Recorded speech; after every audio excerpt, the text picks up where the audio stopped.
A lot of people think that the kingdom of God is the church, but that is something that that understanding didn't take hold amongst members of the church until the early to mid 1900s.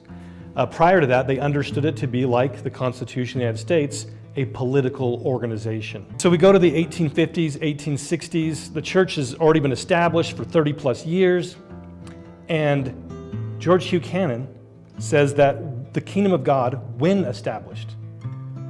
So the church was not the kingdom of God. He understood that very clearly.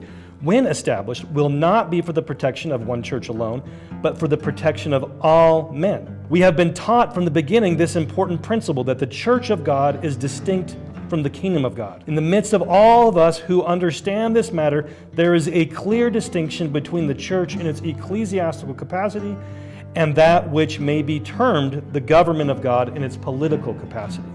So we have the prophet Joseph all the way up to, we go up to basically the 1880s, and they recognize and they taught plainly the distinction and the difference between the church of God and the kingdom of God.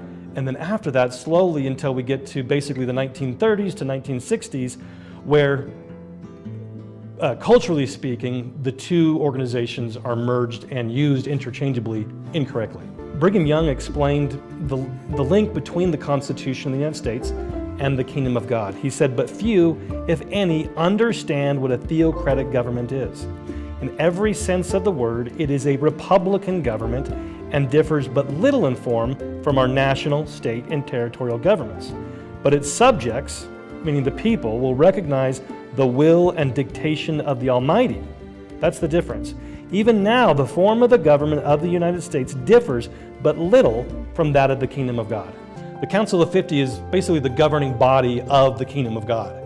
It's like a Congress or a legislative body almost. Their power, politically speaking, was right there in Nauvoo. Any organization, any group's attempt to build the kingdom of God. There have been two different ways that they've done that. One is through separation physically, and the other is a separation politically. And so you have examples of separation physically when Moses led the children of Israel out of Egypt.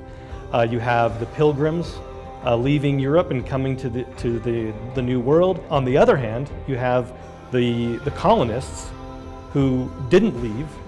They stood their ground and they said that we are not under this other political authority. So either way, you have to separate yourselves from the political authority. And so the prophet